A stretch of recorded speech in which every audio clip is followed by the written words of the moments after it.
Bismillahirrahmanirrahim. Assalamualaikum warahmatullahi wabarakatuh.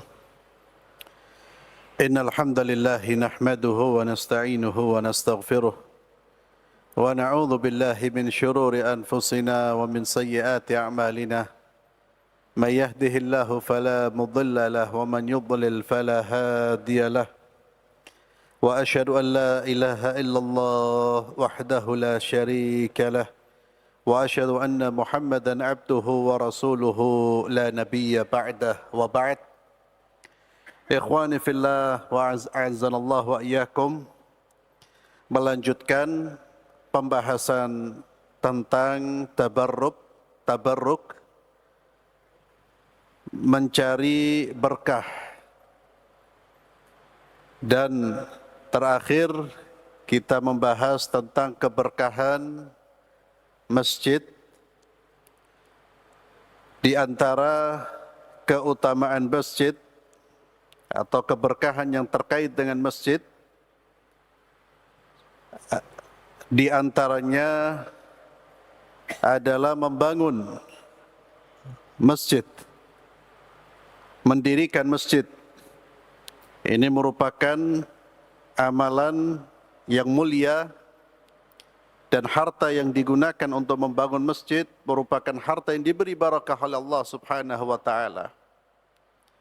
Kita sudah membahas tentang keutamaan mereka-mereka yang membangun masjid. Tentunya dengan syarat dari harta yang halal dan dengan niat yang benar. Dengan syarat hartanya halal dan niat yang benar. Niat karena ingin mendapatkan balasan dari Allah Subhanahu wa taala. Kemudian di antara keberkahan yang terkait dengan masjid adalah langkah-langkah orang yang mendatangi masjid. Nabi sallallahu alaihi wasallam menyebutkan keutamaan mereka-mereka yang keluar dari rumahnya, kemudian melangkahkan kakinya untuk menuju rumah Allah dengan niat untuk menjalankan salah satu kewajiban dari kewajiban-kewajiban yang Allah wajibkan, maka langkahnya tersebut akan menggugurkan dosanya dan mengangkat derajatnya. Ini keutamaan masjid, dan ini menunjukkan keberkahan dari rumah Allah yang kita sebut dengan masjid. Demikian pula ikhwani fillah, selanjutnya keberkahan masjid ini akan diperoleh bagi mereka-mereka yang duduk di masjid untuk mempelajari Al-Quranul Karim atau mempelajari agama Allah atau mempelajari ilmu syar'i. Mereka-mereka yang duduk di masjid untuk itu juga mendapatkan fadilah yang besar. Sebagaimana disebutkan oleh baginda Muhammad sallallahu alaihi wasallam, "Wa majtama'a qaumun fi baitin min buyutillah yatluna kitab Allah wa yatadarasunahu bainahum illa nazalat alaihimus sakinah wa ghashiyatuhumur rahmah wa haffathumul malaikah wa dzakarahumullahu fi man indah."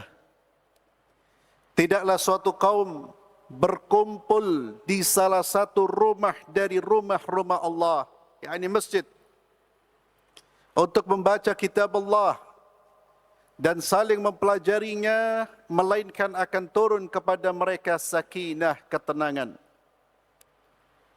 Allah menurunkan ketenangan bagi mereka-mereka yang duduk di rumah Allah untuk membaca Al-Quran dan mempelajari Al-Quran. Allah turunkan kepada mereka sakinah atau ketenangan. Mereka akan dinaungi rahmat, mereka akan dilingkupi para malaikat, dan Allah akan menyebut-nyebut mereka di sisi para makhluk yang dimuliakan di sisinya. Ini keutamaan mereka-mereka yang duduk di rumah Allah Subhanahu wa taala. Demikian pula di dalam hadis yang sahih, Nabi sallallahu alaihi wasallam juga menyebutkan mereka-mereka yang duduk di masjid dari melaksanakan ibadah salat, mereka kemudian setelah salat mereka duduk untuk menunggu salat berikutnya, maka fadilahnya, pahalanya seperti orang-orang yang menjaga di perbatasan perang, seperti para mujahid yang menjaga di perbatasan perang, di perbatasan negeri kaum muslimin. Fadilah yang sangat besar, dan ini yang sedang kita kerjakan. Kita selesai salat menunggu salat berikutnya. Belum lagi kita insya-Allah mendapatkan fadilah duduk sebagai orang-orang yang mempelajari agama Allah, di mana para malaikat menaungi, rahmat Allah turun, sakinah, ketenangan. Rahmat, sakinah dan ketenangan Allah akan berikan. Dan inilah ikhwani fillah yang Allah berikan kepada hamba-hambanya. Dan di dalam hadis yang sahih, mereka yang duduk di masjid menunggu waktu salat juga terhitung sebagai orang yang melaksanakan salat. Fadilah-fadilah yang besar yang Allah sediakan, dan ini yang disebut dengan keberkahan. Bertambahnya kebaikan. Bertambahnya kebaikan, dan kebaikan ini tercatat di sisi Allah Subhanahu wa taala.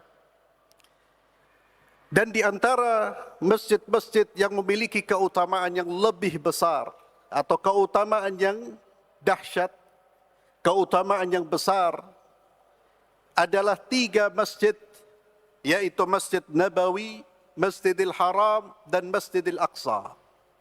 Ya. 3 masjid ini memiliki keutamaan yang tidak dimiliki oleh masjid-masjid yang lain. Perhatikan ikhwani fillah tentang keutamaan Masjidil Nabawi dan Masjidil Haram. Nabi SAW bersabda di dalam hadis yang diriwayatkan oleh Imam Ahmad dan Ibnu Majah, "Salatun fi masjidi afdalu min 1000 salatin fi ma siwahu illa al-Masjidil Haram." Kata Nabi SAW, salat di masjidku, yakni Masjid Nabawi, lebih utama daripada 1000 salat di masjid lainnya. Salat di Masjid Nabawi lebih utama daripada 1000 salat di masjid lainnya. Jadi orang yang salat di Masjid Nabawi itu mengalahkan orang yang salat di Masjid Al-Irsyad. Walaupun orang yang salat di Masjid Al-Irsyad itu berapa kali? Salat berapa kali?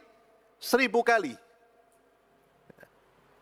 1000 kali salat di Al-Irsyad itu tidak mengalahkan salat sekali di Masjid Nabawi.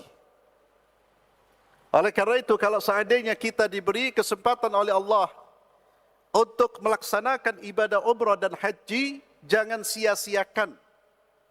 Dan sayang sekali banyak jamaah kita yang ketika sudah ke sana menyia-nyiakan salat di Masjid Nabawi. Terkadang hanya sesekali salat, atau tidak rutin melaksanakan salat 5 waktu. Terkadang memilih salat di hotel daripada salat di Masjid Nabawi. Padahal fadilahnya besar. 1000 salat, 1000 kali salat. Wa salatun fil Masjidil Haram afdalu min 100,000 salat fi ma siwa. Salat di Masjidil Haram, Masjidil Haram masjid yang ada Ka'bahnya, yang di dalamnya ada Ka'bahnya, itu kata Nabi lebih utama daripada 100,000 salat di masjid lainnya. Kalau Masjid Nabawi 1000, kalau Masjidil Haram berapa? 100,000. Fadilah yang besar, sangat-sangat besar sekali. Kemudian Nabi SAW juga menjelaskan tentang keutamaan Masjidil Aqsa, masjid yang sekarang dikuasai oleh Zionis, dibawa kendali oleh Zionis, dan insya Allah akan dimerdekakan oleh kaum muslimin. Allah akan menaklukkan Zionis, dan itu tugas seluruh umat Islam. Tidak boleh ada orang Islam yang kemudian tidak ada kepedulian terhadap urusan Palestina. Itu bukan urusan negeri atau bukan urusan orang-orang Palestina. Itu urusan seluruh kaum muslimin. Dan insya-Allah Allah akan menaklukkan Masjidil Aqsa. Allah akan menaklukkan atau menyerahkan Masjidil Aqsa di bawah kendali umat Islam.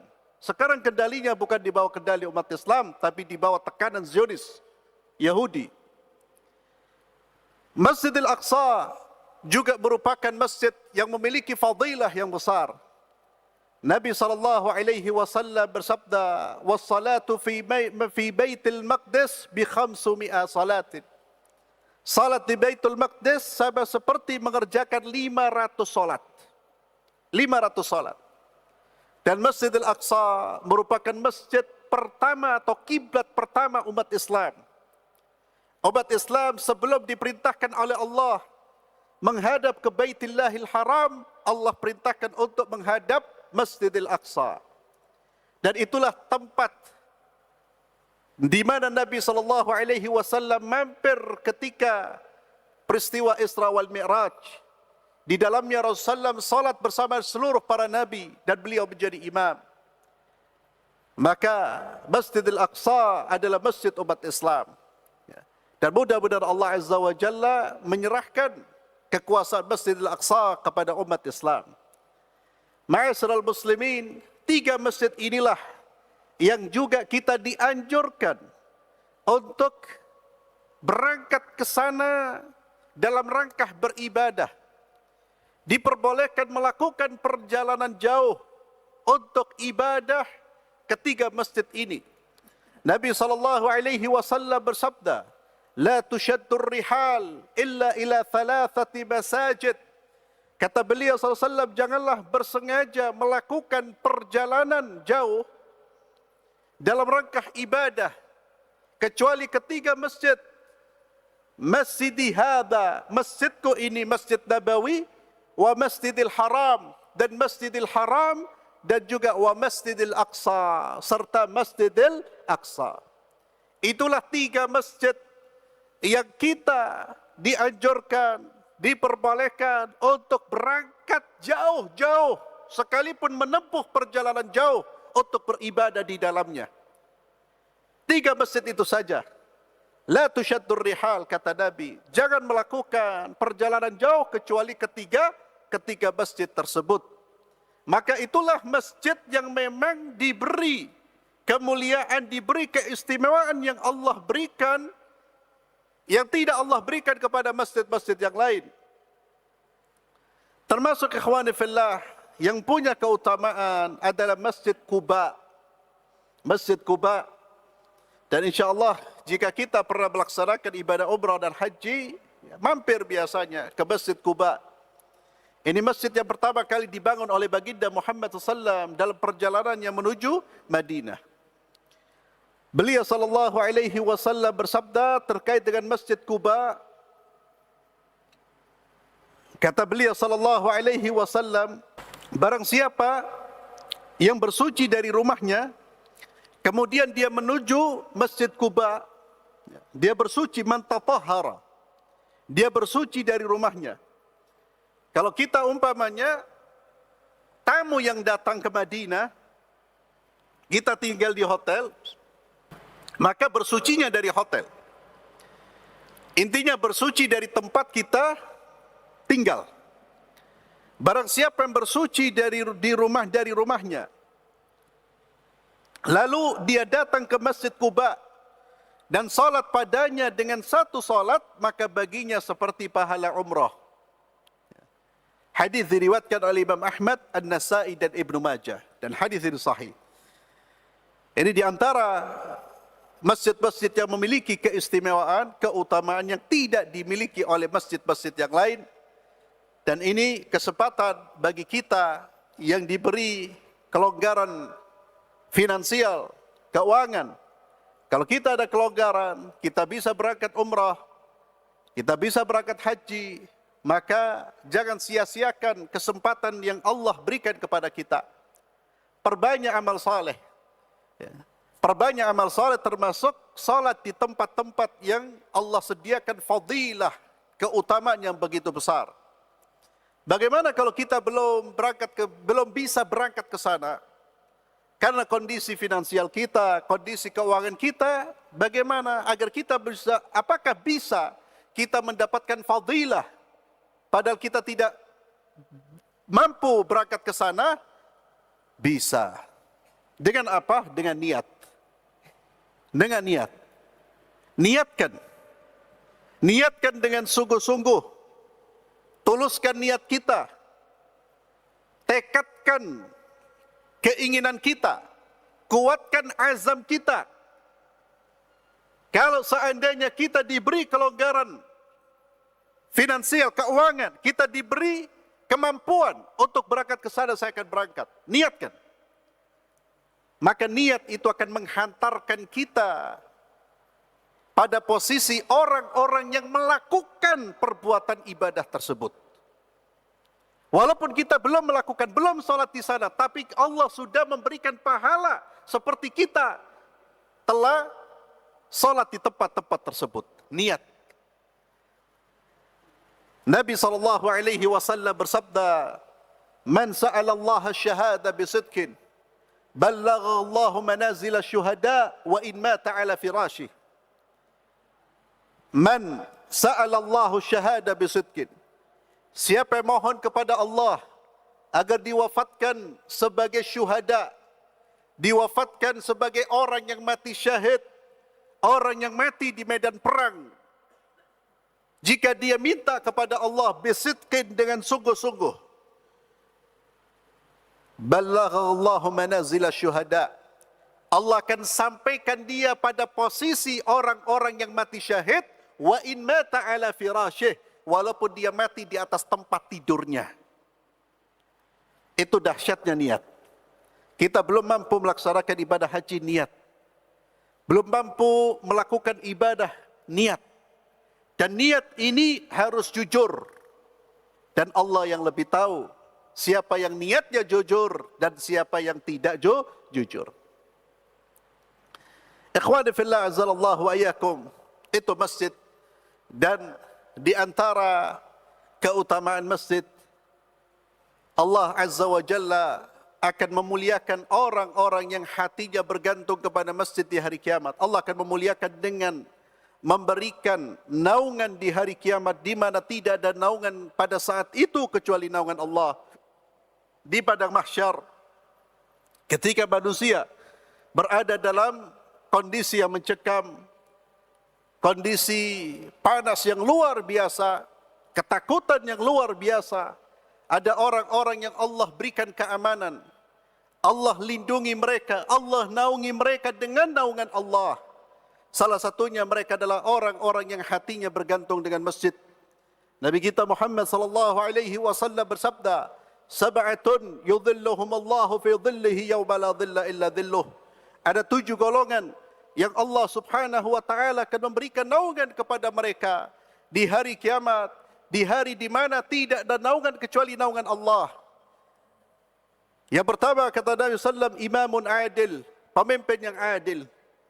Pemimpin yang adil, pemimpin yang tidak zalim, pemimpin yang melaksanakan apa yang diperintahkan oleh Allah, dan pemimpin yang menjauhkan apa yang dilarang oleh Allah subhanahu wa ta'ala. Imamun adil.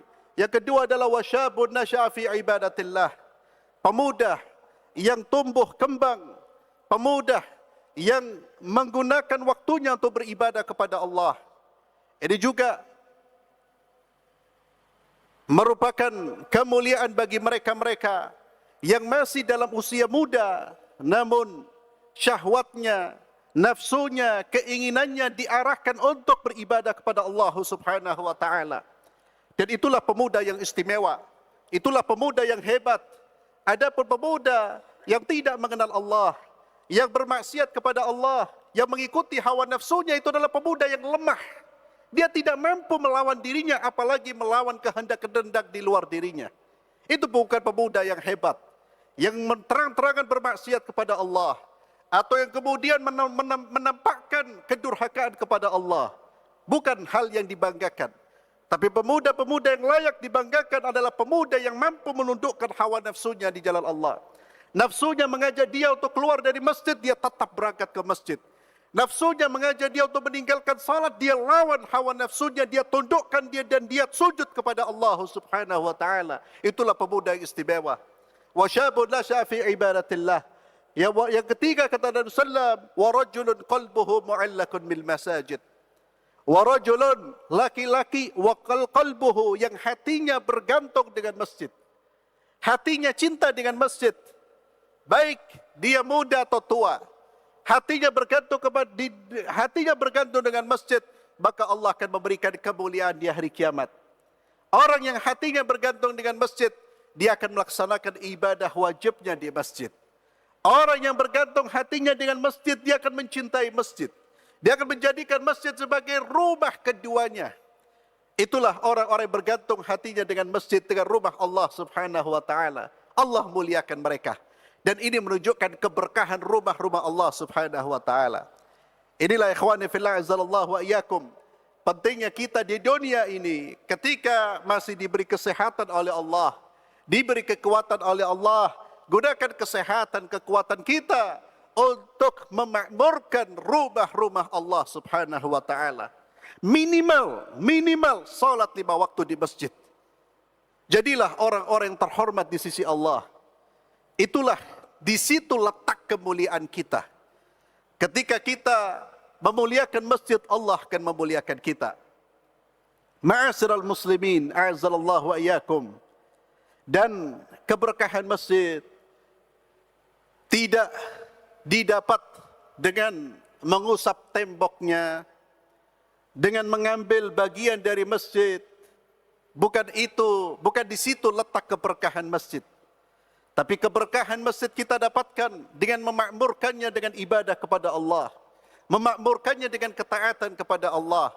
Demikian pula ketika kita berada di Masjid Nabawi, kita berada di Masjidil Haram, kita berada di Masjidil Aqsa, maka bukan dengan mengusap-usap temboknya. Ya. Atau na'udzubillah bahkan sampai menggunting bagian sesuatu dari apa yang ada di situ. Bukan itu. Keberkahannya dengan memakmurkannya dengan ketaatan kepada Allah. Keberkahannya kita dapatkan dengan menjalankan ketaatan kepada Allah Subhanahu wa taala, dan kita sudah ingatkan bahwa ngalap berkah, mencari berkah dan mendapatkan berkah itu harus memperhatikan beberapa hal, di antaranya bahwa yang kita cari keberkahannya memang berkah menurut Allah.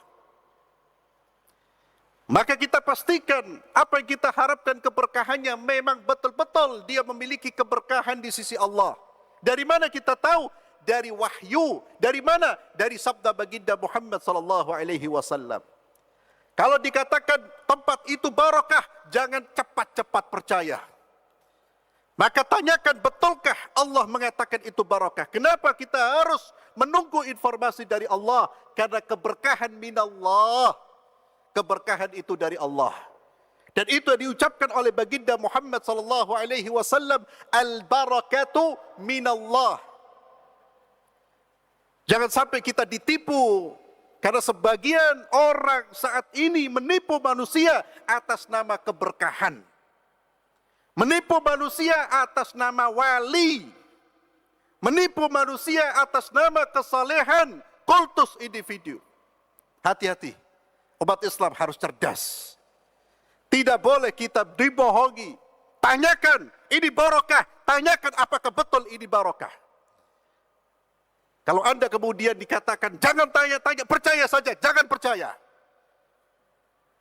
Saya ajarkan ikhwani fillah, ini bukan kurang ajar sama guru Pak. Karena kita hidup di zaman beda dengan zaman sahabat Rasulullah SAW. Di zaman yang sebagian orang mencari dunia dengan baju agama, dengan baju ulama, dan itu sudah nyata di depan kita. Hati-hati. Zaman sekarang harus lebih kritis, harus lebih hati-hati.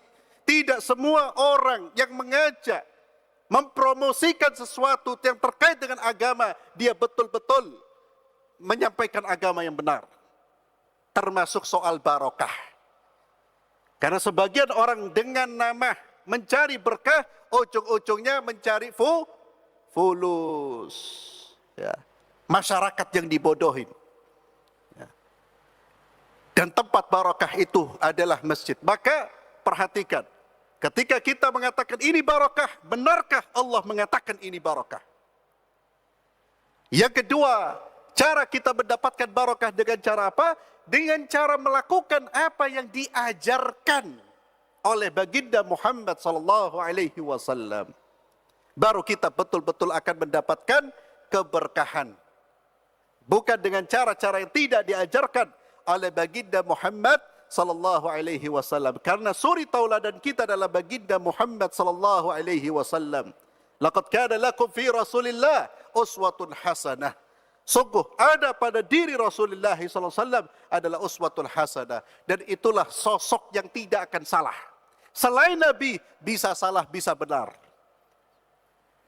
Ini terkait dengan keberkahan. Maka pastikan betul-betul ini berkah dari Allah. Allah nyatakan itu berkah, dan ambil keberkahan itu dengan cara-cara yang diajarkan oleh Allah dan Rasulnya. Kemudian ma'asyiral muslimin a'azzallahu wa iyyakum, di antara tempat-tempat yang barakah disebutkan di dalam hadis-hadis yang sahih adalah Arafah, Muzdalifah, Mina. Itu juga amakin barakah, tempat-tempat yang diberkahi oleh Allah Subhanahu wa taala. Kemudian ikhwani fillah, ada pula selain tempat, ada pula waktu-waktu yang barakah. Ya. Kapan atau waktu-waktu yang barakah itu apa saja? Di antaranya adalah waktu Ramadan, bulan Ramadan. Seluruh waktu di bulan Ramadan adalah barakah. Sebagaimana banyak dalil yang menjelaskan tentang keberkahan bulan Ramadan. Termasuk waktu yang barakah adalah malam Lailatul Qadar, yang Allah Azza wa Jalla jelaskan di dalam surat Al-Qadar. Kemudian ada waktu barakah yaitu hari Arafah, tanggal 9 bulan Dzulhijjah, sebagaimana disebutkan di dalam hadis yang sahih, dan dianjurkan pada tanggal 9 untuk berpuasa bagi mereka-mereka yang tidak berada di Arafah, atau mereka yang tidak sedang wukuf di Arafah. Kemudian di antara waktu yang barakah adalah hari Jumat. Ada waktu dan di hari Jumat itu ada waktu tertentu di mana Nabi SAW bersabda, padanya terdapat satu waktu yang tidaklah bertepatan dengan seorang Muslim yang mendirikan salat meminta sesuatu kepada Allah, kecuali Allah akan memberikannya kepadanya. Maka besok hari Jumat, pergunakan waktu di hari Jumat untuk beribadah kepada Allah Subhanahu wa taala, terutama setelah asar. Setelah asar. Ya. Banyak riwayat atau pernyataan para ulama terkait dengan waktu mustajab tersebut. Antara asar, setelah asar. Dan itu dilakukan, dicari waktu keberkahan waktu itu tersebut di kalangan orang-orang saleh. Sebagian salafus saleh, jika mereka memasuki waktu asar, setelah asar di di hari Jumat, mereka memfokuskan diri untuk beribadah kepada Allah, membaca Al-Quran, berzikir, berdoa. Dan hari Jumat juga memiliki keutamaan, itu hari raya umat Islam mingguan. Dan juga memiliki keutamaan bagi mereka-mereka yang salat Jumat dan mendatangi masjid di awal waktu. Nabi SAW menyebutkan siapa yang mendatangi masjid di awal waktu. Nabi tidak menyebut kapan, jam berapa, tidak. Orang yang datang paling awal, paling pagi, dia seperti berkorban seekor unta. Ya. Mungkin di antara kita berkorban seekor kambing saja susah, tidak bisa karena kondisi ekonomi. Namun Allah memberikan kesempatan Anda bisa mendapatkan fadilah berkorban seekor unta. Tidak perlu keluar uang, cukup datang ke masjid lebih awal, lebih pagi. Kemudian yang datang berikutnya seperti berkorban seekor sapi. Yang datang berikutnya seperti kambing, berkorban seekor kambing. Yang datang berikutnya seperti ayam, sampai sebutir telur. Dan ketika khatib naik di atas mimbar, malaikat pencatat yang ada di pintu-pintu masjid menutup catatannya. Mereka masuk ikut mendengarkan khutbah. Maka jangan datang paling telat, paling telat sebelum khatib naik di atas mimbar. Kalau kita setiap Jumat datangnya khatib di atas mimbar, bahkan mau selesai baru datang, maka jangan salahkan siapapun ketika kita juga telat masuk ke dalam surga. Ketika kita juga telat mendapatkan kebaikan di dunia dan di akhirat. Ketika kita tidak mendapatkan kenyamanan di alam kubur, jangan salahkan siapapun, salahkan diri kita sendiri.